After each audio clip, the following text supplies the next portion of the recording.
Welcome to another edition of Money Talk with Melanie. I'm your business diva, Melanie Collette. We're broadcasting live from the lovely, beautiful Cape May, New Jersey. And it is indeed beautiful today. And we are also streaming live via SHR Media and on Facebook. And I'd like to welcome first one to the Facey Chat. I feel like I should give some kind of prize or something for the first one to the Facey Chat. Maybe I'll start doing that. Maybe I'll get a Money Talk with Melanie t-shirt or one of these beautiful mugs from my sponsor, Biz Social Personal Touch. And Victor, welcome. Paul, Alex, hello, welcome. Happy Friday to you. I hope you all have a meaningful Memorial Day weekend and reflect on what it means and the sacrifices that have been made on behalf of our freedom. It is just, I'm amazed that people volunteer and are willing to go and fight for us, for our precious freedoms that we, take for granted. I think about how people live in a lot of other countries and think about the fact, the lack of rights that they have and the freedom that I have to have a podcast and talk about whatever I want. And it's because people have paid the ultimate sacrifice for that. So I hope that you all have a meaningful Memorial Day and are thinking about that as you are picking up that drumstick or whatever it is that you're enjoying this weekend. And I am by the beach, as you all know, and within like 5 miles of 4 beaches. And what that means is that the onslaught of tourists have begun. And I have to make a decision tonight to either lock myself down in my place or run. But I need to make that decision probably tonight, or I will likely be stuck here because there's so many tourists. Welcome to the Facey Chat, Doug, my unpaid publicist, Bobby, Jill St. Vincent. Good to see you. Welcome all of you to Money Talk with Melanie. My guest tonight is Jim Mosquera. I hope I am pronouncing his name correctly. I will allow him to correct me.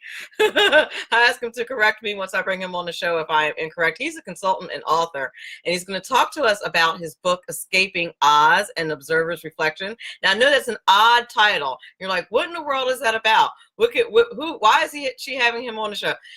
You will not regret this. Trust me. He's going to be fantastic. Talks about everything economics, politics, how they intersect, what economics means to you, what finance means to you.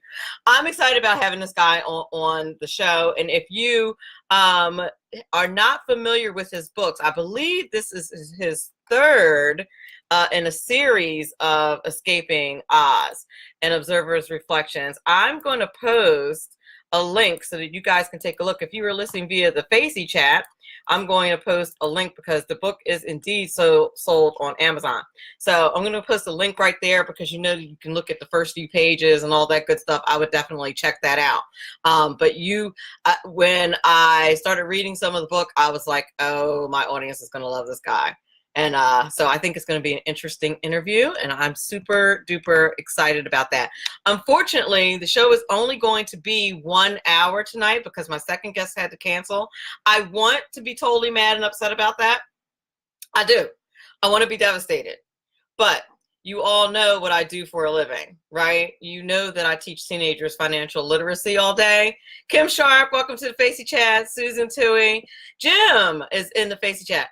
You all know what I do for a living. You know that I teach teenagers financial literacy and computers and web page design. Fortunately, my college kids are already off enjoying their summer. But our sister could use an early break into the weekend, I guess is what I'm trying to say. So unfortunately, and we've had Chris on before, Chris Prefontaine. So I will have Chris Prefontaine back on the show. I promise you that. Okay, that's for real. So that's going to happen. And he's been on the show before, and he will return. If you were not signed up for my newsletter, by the way, because I just kind of revamped my contact list via Money Talk with Melanie, message me on LinkedIn, on Facebook, wherever. Email me at moneytalkwithmelanie.com and I'll add you to the list. That way you know who the upcoming guests are. I always give people, first of all, I give you links to shows that you may have missed. And I also give you a preview of who's coming up over the next 4 weeks. So those people who are on my mailing list know who's coming up on Money Talk with Melanie for the next month or so. And I have my guests booked out to, I don't know, mid-July sometime. Yeah, I'm very excited about that. The show has been quite blessed. Welcome, Chris. Welcome, Eric. I hope you don't mind me tagging you. Ron Edwards, I knew I was forgetting to tag someone. It was Ron Edwards. Welcome to the Facey Chat. A little bit of Money Talk news report. I know you guys know, unless you've been under a rock, that the Trump administration just approved a $16 billion bill to help farmers that are struggling because of the, I don't want to say tariff war just yet, but what is definitely leading up right now, it's kind of a tariff skirmish with the Chinese, but it's definitely having an economic impact on the farmers, particularly in the soybean sector of the market. So that's a problem, and President Trump is seeking to fix it with this $16 billion with a $B bill. Now, of course, people are arguing semantics, whether or not, he's like, the Chinese are paying for it because the tariffs are so high. And listen, it's you guys know how it is. When you're talking about money, are they paying for it directly? No. But is the money being replaced? I would argue that that's an argument, particularly considering how the government counts money. Let's talk about it for a second. I'll remind you who have never heard the show before that when a government says that they're cutting the budget, what they mean is they're not increasing the budget for next year. When we cut our budgets at home, what we do is we actually say we're going to spend less. That's not what the government does. The government says we cut the budget when they decide not to incrementally, arbitrarily, really, in my opinion, increase the budget just based on things like inflation and the fact that we're just going to need more of your money. And they call that cutting the budget.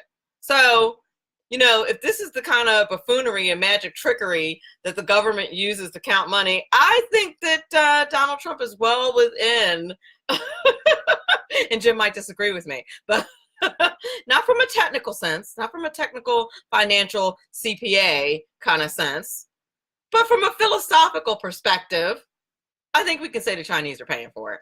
That's all I'm saying, from a philosophical perspective. Now, would I teach my accounting kids that? No. If I was teaching accounting next year, if they put that on my schedule, I will hurt someone because I hate teaching accounting. But I've taught it before, and it's kind of fun. Business accounting is fun. But anyway, I wouldn't tell my accounting kids that was okay because obviously that'd be wrong. But philosophically, that's correct. It's a correct assumption. This was interesting. According to the Federal Reserve, even though the job market is tightening, like there's literally more jobs available than can be filled, people still have trouble coming up with $400 in an emergency fund. And if you listen to folks like Dave Ramsey and anybody who will give you basic personal finance advice, they say that you should have 3 months of saving, 3 months worth of bills saved up as your emergency fund. And I think that's pretty good, darn good financial advice. And $400 doesn't cover people's rent. And they're saying that people that a large number of Americans have a hard time even coming up with that much for an emergency fund. And that's a concern. But I think that concern is not so much economic, but personal finance habits and people just being short-sighted and not sticking to it. And that's just, my experience as a financial consultant says that. Let's just put it that way. You talk to people about life insurance and they're like, huh? And then suddenly somebody dies and they're passing around a hat. Does not make any sense. Okay. You're listening to Money Talk with Melanie. I'm your business diva, Melanie Collette. It's 5:15 Eastern Standard Time. My guest today is Jim Mosquera. He's a business consultant and author. Very excited to talk to him about all things economics, politics, finance, and everything in between. I am very excited to have him on the show today. And up next, a brand new Ron Edwards notebook coming your way right now. President Trump is correct in his decision to stand up to China. But are tariffs the only way to show that he means business? Hello, I'm Ron Edwards. On today's page from the Edwards Notebook, For decades, China has been allowed to take full advantage of the United States via trade deals that favored that nation. As a result, China has imposed unfair tariffs against U.S. products since the 1980s. The Chinese government is predatory in its ongoing efforts to steal intellectual property and harvest the fruits of freedom while imposing a brutal communist dictatorship over the Chinese people and threatening Taiwan. Yes, tariffs are a good way to hit back at China. I believe that slapping a huge carbon tax on every single product China exports to our republic would not only contribute to the reduction of the trade deficit, but also bring more needed attention to China being the #1 polluter of the Earth's environment, whether it's plastics in the ocean or unchecked burning of dirty unfiltered coal. So keep up the good work, Mr. President, and also utilize a carbon tax on Chinese products, and use the surplus to help our U.S. farmers. I'm Ron Edwards. Join me Fridays at 4 p.m. Eastern, 1 p.m. Pacific on AmericaMatters.us, and catch a page from the Edwards Notebook on our newest affiliate Saturdays on AM 1600 WAAM, Ann Arbor, Michigan. Sponsored by David E. Garrett Jewelers. Making a living can be tough these days with so many jobs going overseas. If you love numbers and puzzles and want job security, you can become a tax specialist with an amazing 6-month tax course from Tax Mama. Operate your own tax practice locally or anywhere in the world where there are American taxpayers. It's a great way to write off your trips to visit family for months at a time. Everything you need to pass the IRS 3 special enrollment examinations is included in this course. Visit irsexams.school. And if you need more than 6 months, that's okay. Take your time. You're in the course until you pass the exams or until you unsubscribe and reject Tax Mama's emails.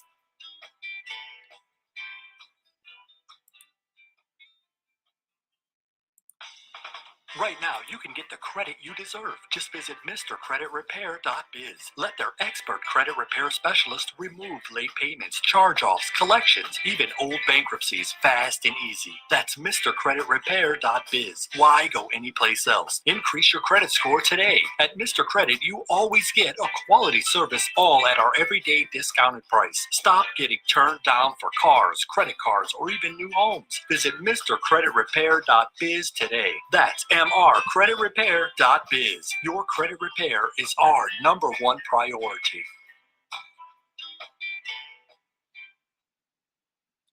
And we're back. You're listening to Money Talk with Melanie. I'm your business diva, Melanie Collette. Charles Gasparino's name just popped up on the Facey thread. If he's actually watching, I want to give him a shout out. Love your work, dear. Oh, Lee Park, welcome. Tasha, Kira Ennis, how are you, darling? Levon Wilson, how are you? I just tagged someone who's calling me right now who probably wants to talk to me about something political. Mr. Jeff Booker, I just tagged you in the Facey chat because I wanted you to know that I'm on the air right now. So stop calling me. My guest the first hour is Jim Mosquera, business consultant and author. Let me tell you a little bit about him. He has a unique profile with degrees in industrial engineering, a business background in telecommunications and networking, and a self-developed knowledge of economics and financial markets. He's a principal at Sentinel Consulting, a business finance and debt restructuring firm. He's also a nonfiction author who's published 3 nonfiction books in the Escaping Oz series. He's also the author of the thriller Chandler Scott thriller series. Featuring politics and a financial crisis and cyber terror. That sounds exciting. The thriller series gives a chilling, realistic look at the nation's future. I'm so excited to introduce to you Jim Mosquera. How are you? Hey, Melanie, great to be on with you today. Oh, I'm so glad to have you. I hope my introduction was okay and I didn't mess it up. I didn't mess it up too much. No, I'll take it. That was a good one. Okay, very good.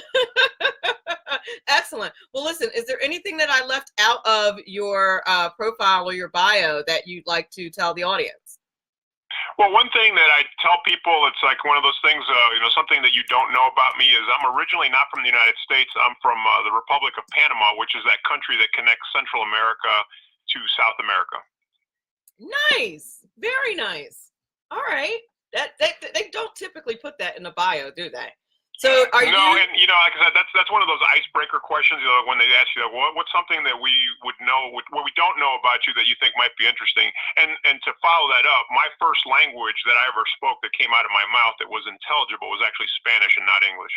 Stop that! Really? Yeah, yeah. Excellent. I'm liking it already. Okay. I'm like, no, but you would never. How did you manage to not get? Is this too personal of a question?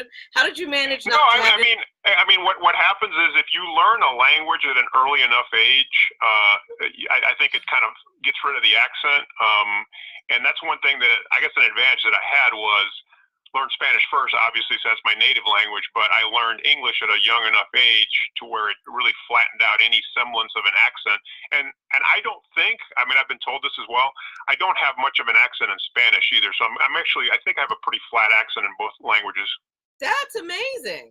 Because I would have never, like, usually you can tell if someone's from a Spanish speaking country or if Spanish is, I'm a teacher, so if it's an ELA, if English is a second language, you can usually tell.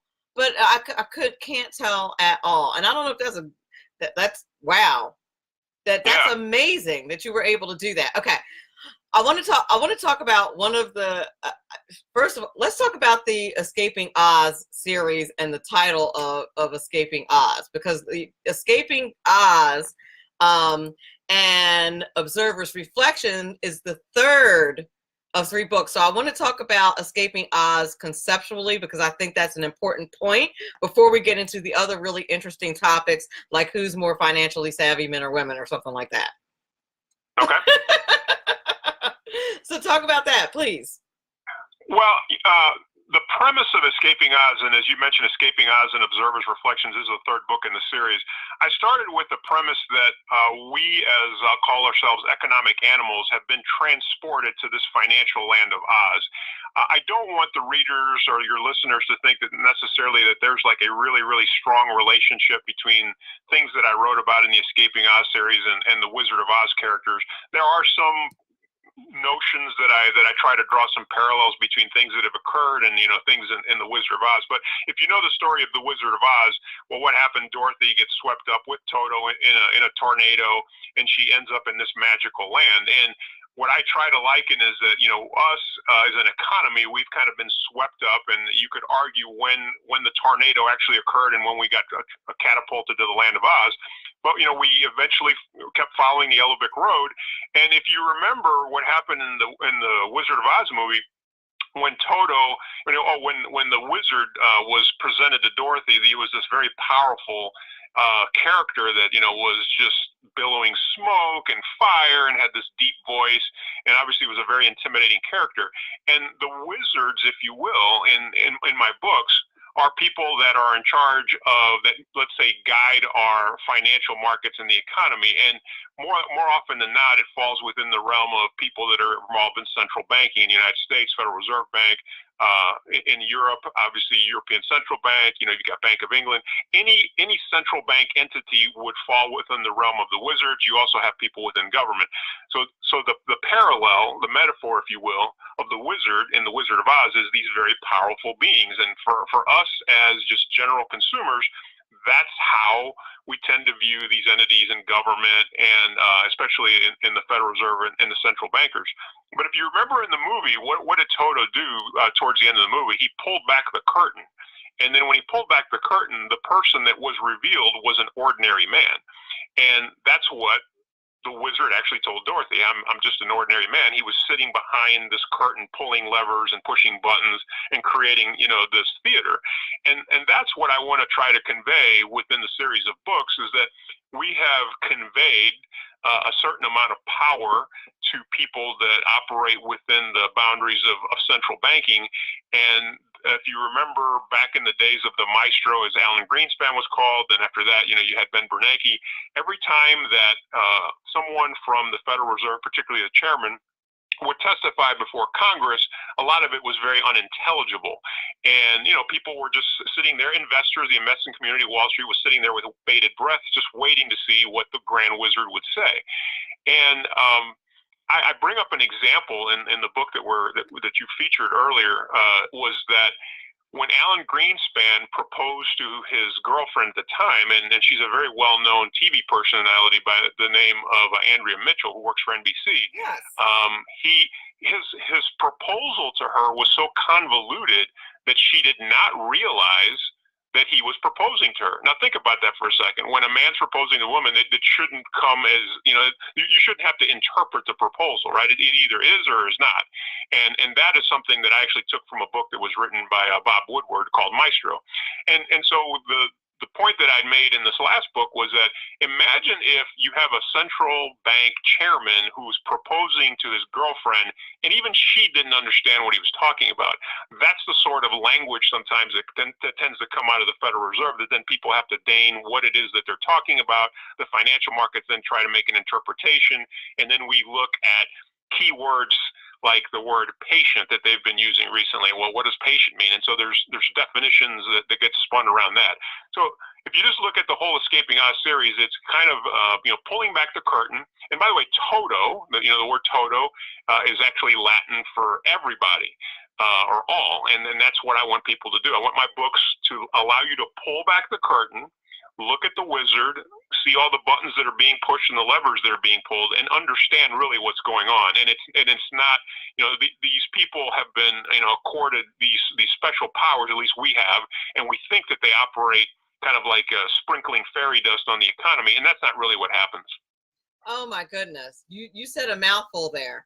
You really did. And it's so true. People don't look at even money as a realistic thing, or the federal bank as a realistic thing, or the White House or the presidency or any of those things that you spoke about as a real tangible, entities that they are.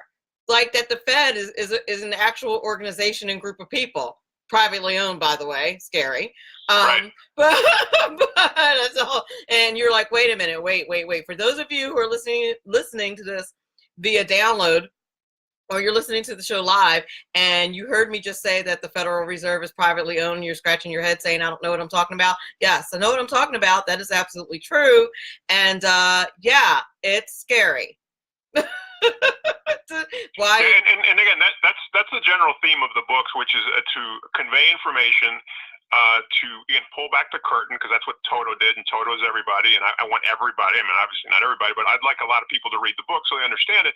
And the third book, Escaping Oz and Observer's Reflections, tells you what happens with all of this power that's been concentrated within the wizards and the things that they're doing, their impacts on the economy, their impacts on things that affect us socially. And I even went so far as to talk about what developed in the 2016 election, why it developed the way it did.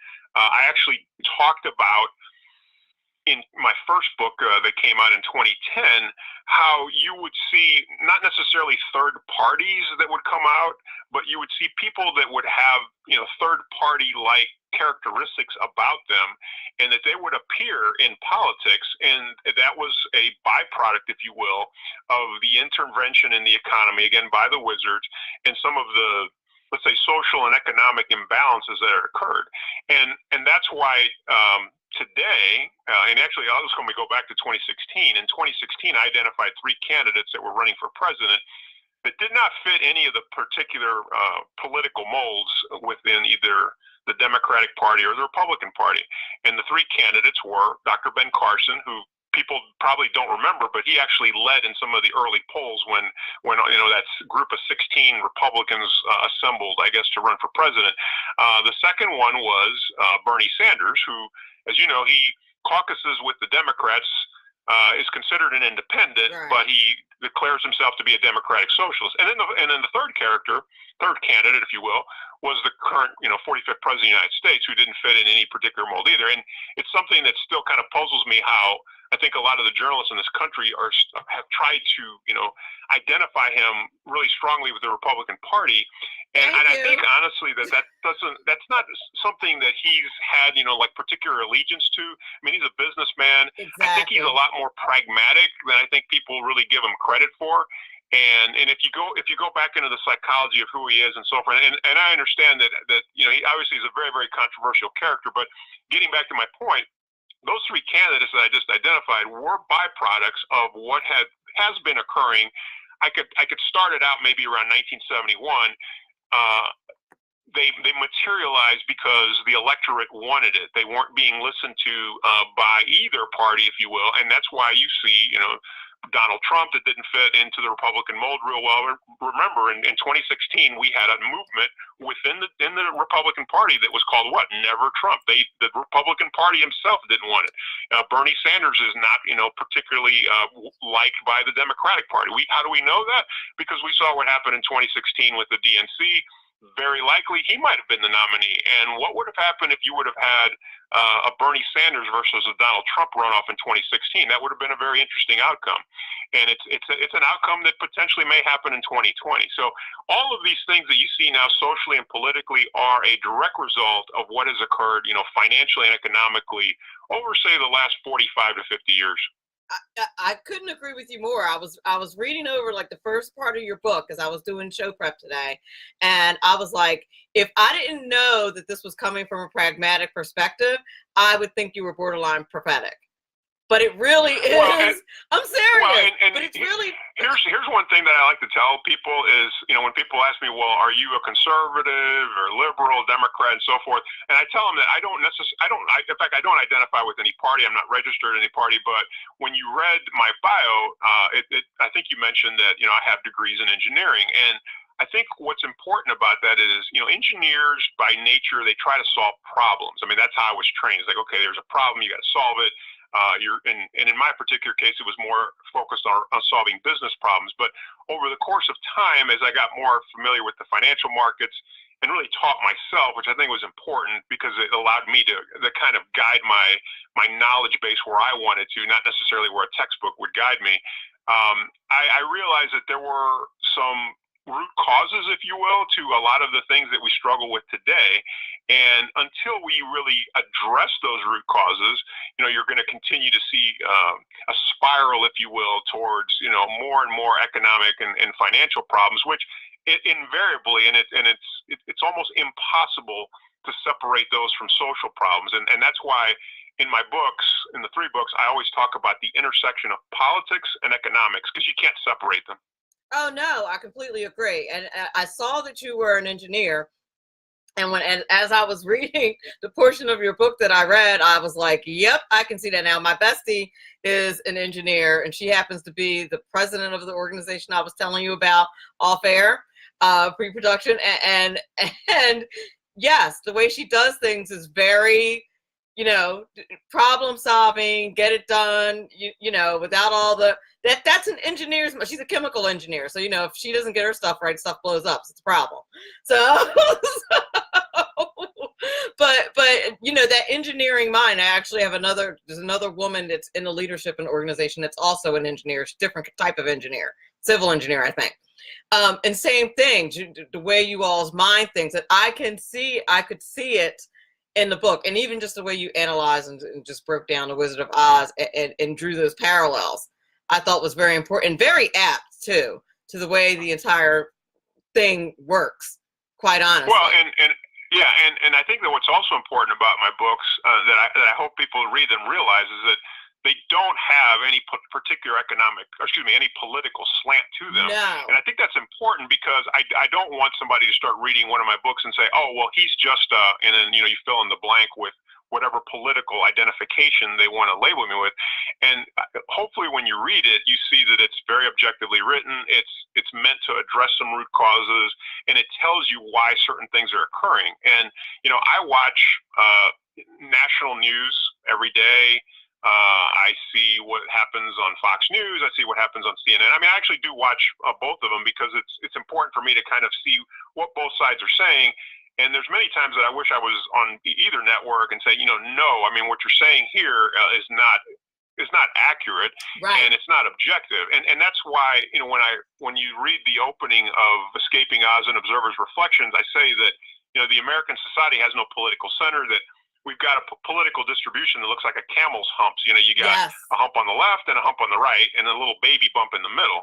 And then that hollowing out of the middle, you know, makes the whole issue of compromise, whether it's legislative compromise or any other political compromise, incredibly difficult.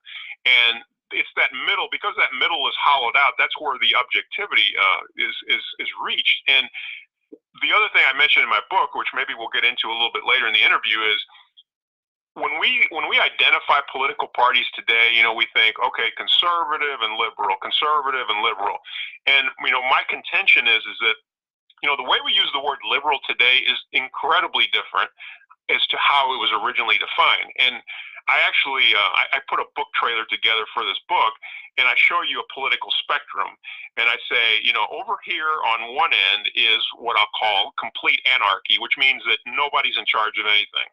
On the other end, you have what I call the isms, and that could be communism, fascism, socialism, etc. And when the country was founded, the founding fathers had us closer to the anarchy side. We weren't anarchists, but I'm just saying we were closer to that side than we were to the isms. Over the course of time, the whole political spectrum of the United States has drifted towards the isms, and that's Republican and Democratic parties. It's not just one or the other. And so when people now say, well, somebody is a liberal, well, a liberal meant that you embraced liberty. That was the original definition. And something close to that today would be, okay, well, if you identify as a libertarian, then in theory, you're closer to what the original intention and definition of liberty was. But liberal today just means more of an identification with one party than the other. And conservative, likewise, is the same thing. My contention is both parties have drifted towards the isms. And in the book, I go to great pains to show you why that's the case, and some of the unintended consequences of government becoming bigger. And a really, really key point in the book, Melanie, if somebody wants to get a key point out of the book, which is understanding what the difference is between freedom from and freedom of. Yes. Thank you. Thank you. I can't wait to get to that part in the book. But that is, first of all, one of the things that you say in the opening is about the lack of critical thinking that exists in society today. And what you just said is critical thinking 101. The difference between freedom of and freedom from. And it is regularly conflated by everyone, but the media, I believe, does it on purpose. You know, to manipulate. And I think what's happened is because people don't understand that, when we talk about freedom of something, you know, we look at the Constitution or Bill of Rights, and that's really where, you know, we embody what those freedoms of are.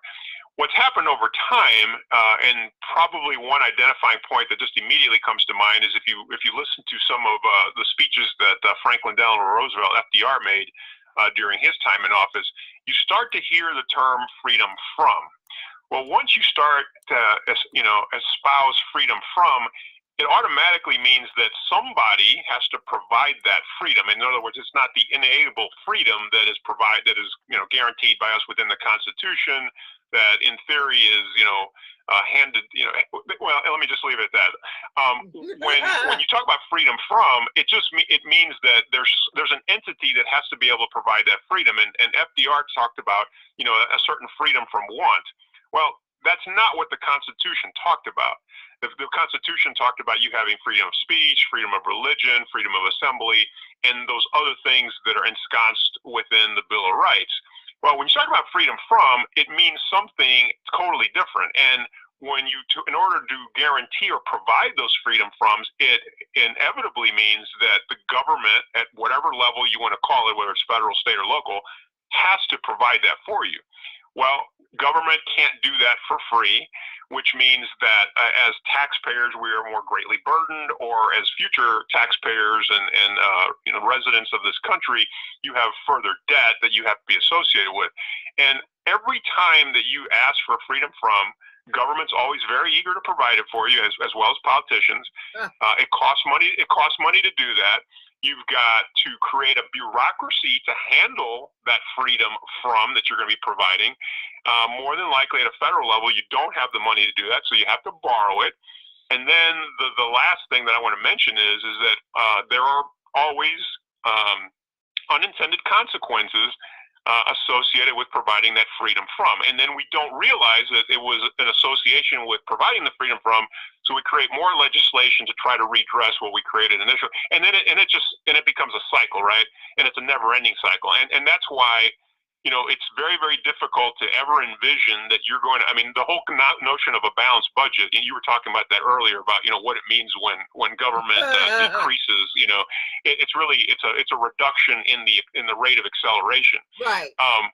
That, it's really impossible for me to conceive of a point where, okay, well, you're going to have a balanced budget and you're actually going to reduce the debt, because that's monetarily, it's not going to happen. And then B, as long as we keep espousing the freedom from, inevitably it means government has to provide it. It costs money, more bureaucracy, and so forth. And again, there's always unintended consequences.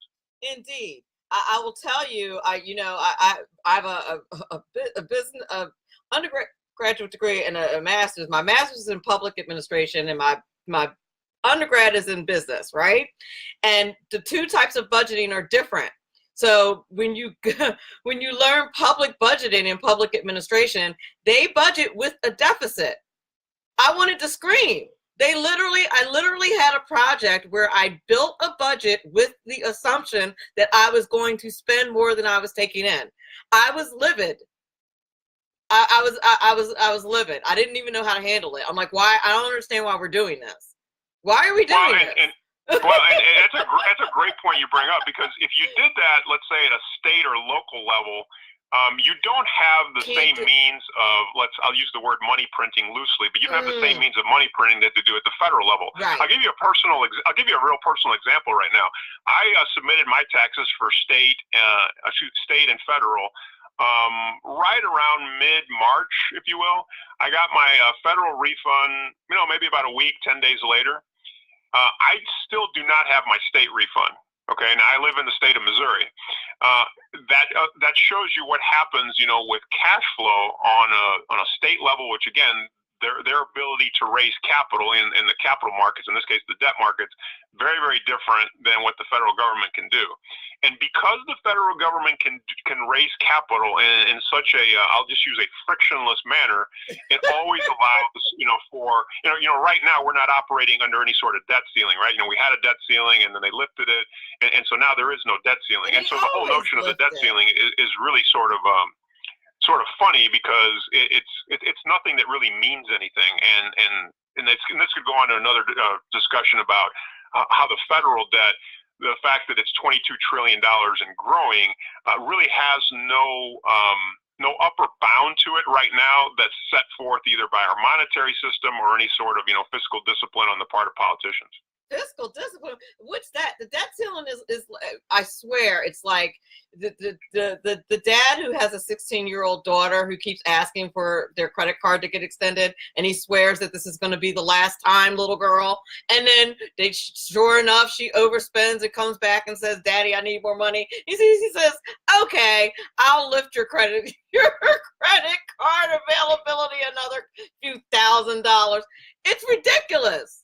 Well, and Dad can do that up to a point, but I guess my point about on a federal level is there is no friction for the federal government to raise capital. And a term that you're going to be hearing more about, and if my kind of my prognostication of how I see the economy going and who might be elected our next president it comes in fruition, you're going to be hearing a lot more about something called modern monetary theory, or MMT, which really advocates that there is, when I say there's very little friction, and under modern monetary theory, there's zero friction to create any sort of amount of money that you need to finance anything that the government wants to do. And I am very, very confident that that's something that may come to fruition, particularly if the person that wins the next election sounds a lot like Bernie Sanders. I know who his economic advisor is. I've read her papers. Her name is Stephanie Helton, I think is her last name. And I know exactly what she's going to do. And I know how she's advising him. And I know that whoever represents the Democratic Party in the 2020 election, that will be the economic theory that they espouse. And why I think that's going to be at least a prevalent point of discussion in economic circles in Washington D.C. is because it's going to be a reaction. Remember, we talked earlier about the wizards getting involved, government getting involved. There's a bureaucracy, and there's unintended consequences. Well, when the bailouts came in 2008 in the economy, Main Street really wasn't the beneficiary of that. It was Wall Street, and I can show you statistical information to prove that out. Well, I talked earlier about how you have these social and economic imbalances, and the population, and particularly whoever gets elected in 2020, even if it is our current president, there's going to be far less of an appetite for the next economic contraction to say, oh, well, we're going to bail out Wall Street and the banking industry again. Now what's going to happen is they're going to say, well, we need to bail out Main Street. Well, how do you bail out Main Street? Well, you have the government directing much more of the GDP via whatever expenditures they're going to have. Whether that's infrastructure, whatever it is that they come up with, can only be financed via mechanisms, what you'll see in what will be called MMT, modern monetary theory. So that's probably coming to a theater near you, probably in a few years, if not sooner. Well, I can't argue with that. And I mean, I would almost assert that we're at the very beginnings of that with the bill to help the farmers that we were talking about earlier, that I talked about in the open. Yeah, I mean, that's like an you mentioned that earlier, and I'm glad you mentioned that, not to particularly isolate on what's going on with the tariffs and the bill for the farmers, but one thing that I have never heard anybody talk about is, since the 2016 election, if you will, we have these statistical measures in the economy like unemployment, gross domestic product to a certain degree, and they're all pretty darn good. Stock market as well, interest rates still near historical lows, but somehow we have added over $1 trillion to the national debt the last couple of years. And my point to people is this: it's really quite simple. I go, imagine that we've added this much debt, okay, in times that statistically, from an economic perspective, are quite good. Right. Now, and I understand everybody doesn't have the same experience with the economy. Imagine what it's going to be like when you experience something like 2008 again. A $1 trillion addition to the federal debt in a year will be like way in the rearview mirror. It'll seem like nothing. I knew it. I knew exactly where you were going when you started to talk about how great the fundamentals are, because that's, I mean, well, listen, it's the same argument behind. It's an argument behind a lot of things with where finance is concerned. And I tell my financial literacy kids this. I'm like, when you see people with a big house and a nice car, 2 nice cars, all the kids have really nice clothes, and et cetera, et cetera, et cetera. So you know what? A lot of times they also have a whole lot of debt. Like, don't be, on the one hand, you have all these things going for you, right?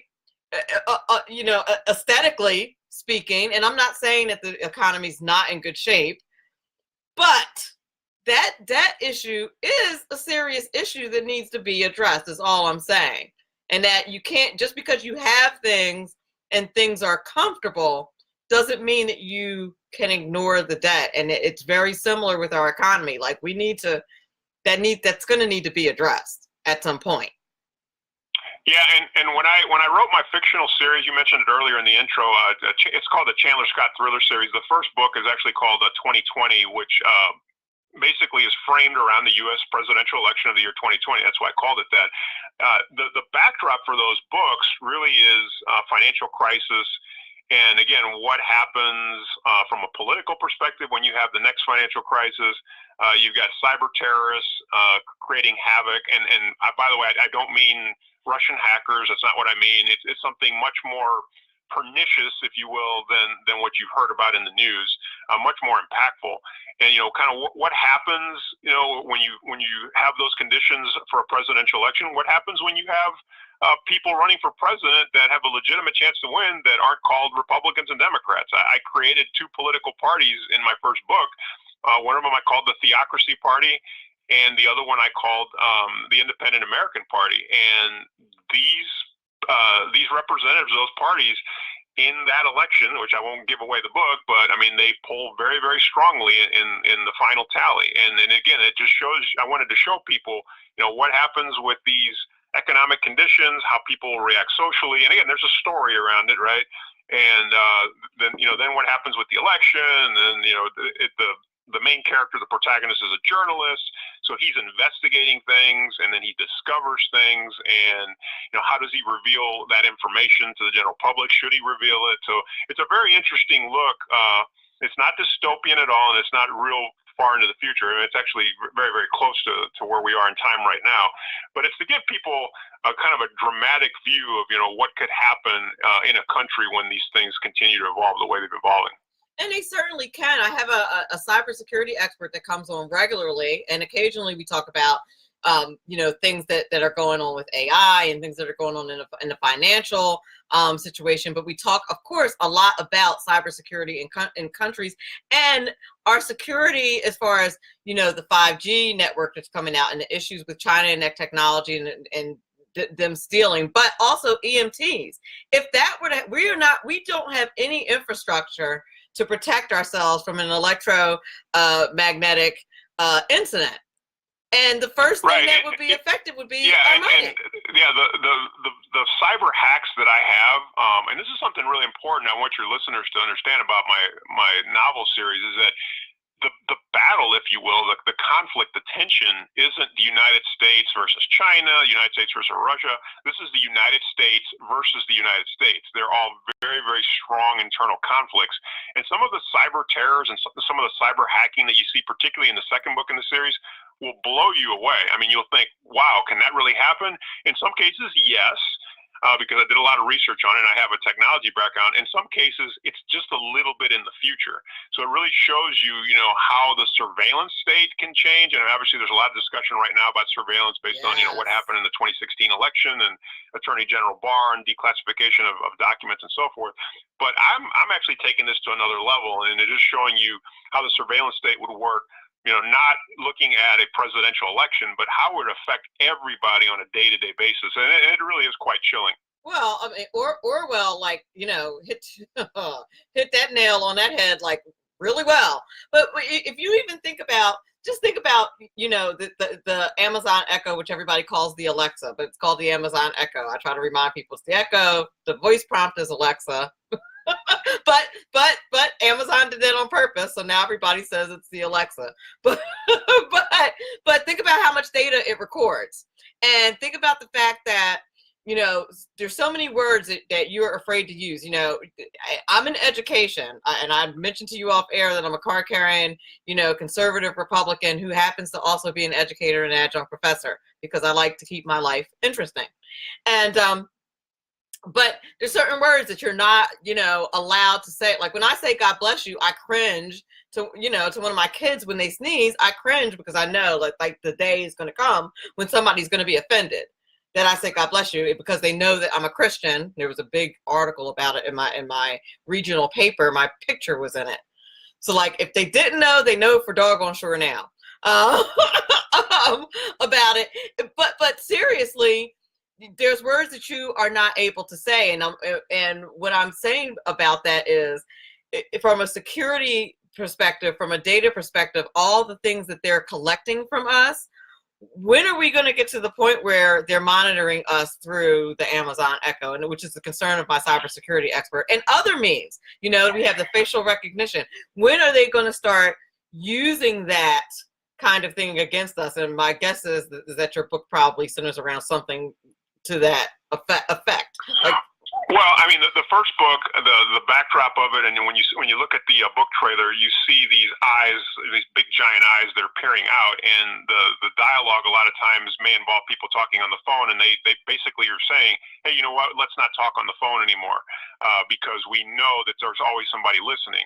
And it's just become, the one thing that I want to mention is that when economies tend to have, serious contractions, and because I mentioned earlier that, we've constantly asked government for the freedom from, and it requires the state to be bigger. It requires the state to be much more authoritarian. And the books, especially the first book, really shows you that battle, that tension between statism, the making the state as large as possible, and liberty. Well, when you have liberty, it means the absence of a certain amount of statism. Statism says, okay, we're going to guarantee your security, but in order to guarantee your security, we're going to have to do all of these different things. And that's something that really I would encourage your listeners, if they have an interest in reading things like this. The second book really expands that whole concept, and it shows you how you're going to have a segment of people within the country that are really just pushing back against authority, and they are almost like creating their own, I'll throw in a term here for you, they create something called a panarchic state, which basically says, you know what, we don't care what's going on in Washington, D.C. and all these states and so forth. We're kind of living our own life. We want to kind of separate ourselves, not from a secession standpoint, but it's almost like we're going to have our own lives, and we're going to do all these different things. We're going to conduct commerce on the dark net, and we're going to have our own digital currency. And you know what? We don't really need government. And that's a really powerful message that comes out in the second book. And like, okay, what happens when you have some segment of the population that says, okay, government, that's fine. You guys can screw up everything you want to screw up. We're going to separate ourselves over here. And that these people almost live in a constant digital world.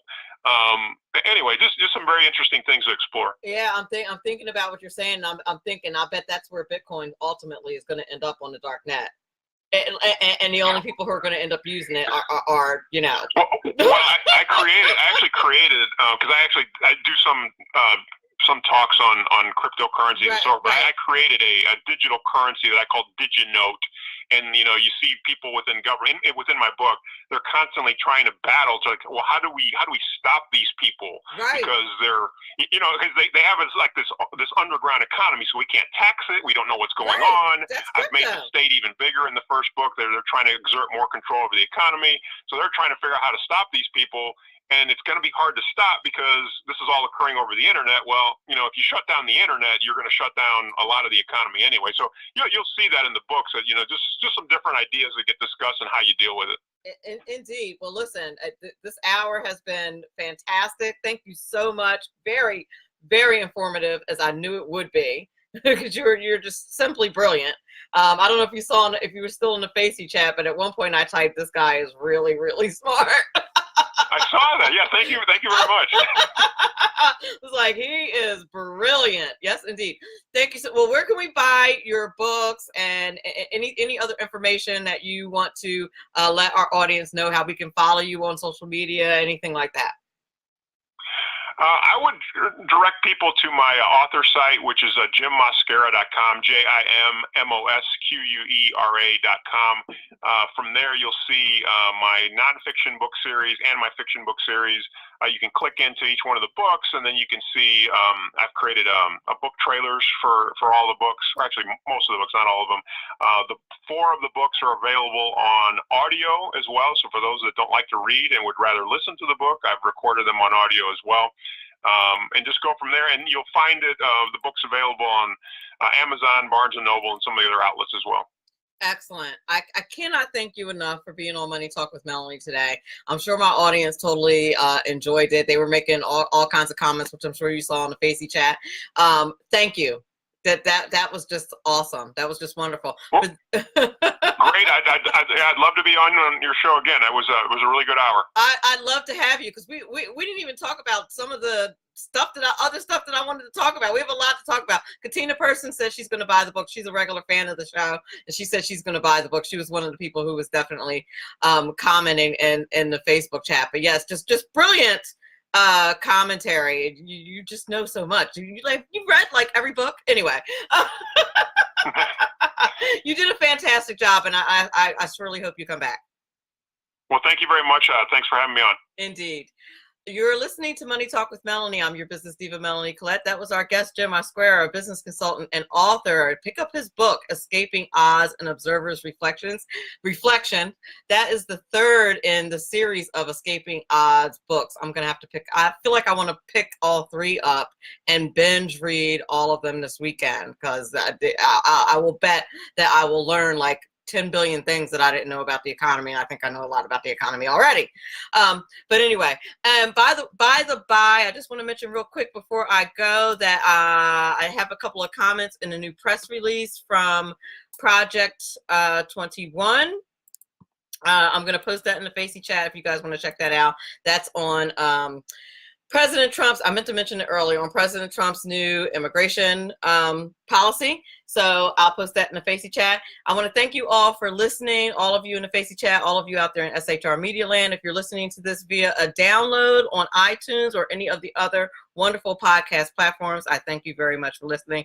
Want to thank my sponsors, Robert Houston, MrCreditRepair.com, the Tax Mama, Eva Rosenberg, thank you very much, and John Campbell, of course, from Biz Social Personal Touch for supporting Money Talk with Melanie. Remember, all of this is very important because after all, it's your money. Have a fantastic weekend.